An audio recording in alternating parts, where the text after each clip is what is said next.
ఎందుకు నువ్వు ఇలా మా పాదాలు విడవకుండా ఉన్నావు? నీ పేరేంటి? ఏ రాజ్యం ఇది?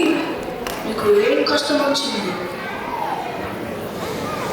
నేను లంకాధీశుడైన రావణుని సోదరుడిని, విభీషణ నామధేయుడిని. మీరు శరణు ఇస్తే గాని నేను మీ పాదాలు విడవలేను. వద్దు అన్నయ్య, వద్దు. ఇతను మన శత్రువు, రావణుని సోదరుడు. ఇతనికి నీవు శరణు ఇవ్వద్దు. ఇప్పుడు నంగనాథులాగా ఏమి తెలియని వాడిలాగా వచ్చావా? ఇది ఒక కొత్త పన్నాగమా? దుర్మార్గుడా! మా సీతమ్మ తల్లిని అపహరించిన ధూర్తుడు ఆ రావణుని సోదరుడివి నీవు. నీలోనూ ఆ రక్తమే ప్రవహిస్తోంది. ఆ విషయం మర్చిపోకు. హనుమా, నీ కోపం నాకు అర్థమవుతుంది. కానీ ఒక తల్లికి పుట్టిన పిల్లలు ఒకలాగే ఉండాలని ఎక్కడా లేదు. నేను నా సోదరుడిని వారించాను, కానీ లాభం లేకపోయింది.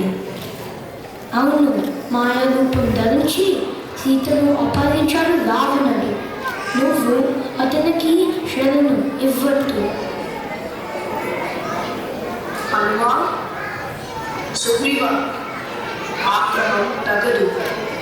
సుగ్రీవ, నువ్వు నీ సోదరుడు వాళ్ళు చూడటానికి ఒకలాగే ఉన్న మనస్తత్వాలలో భిన్నత లేదా?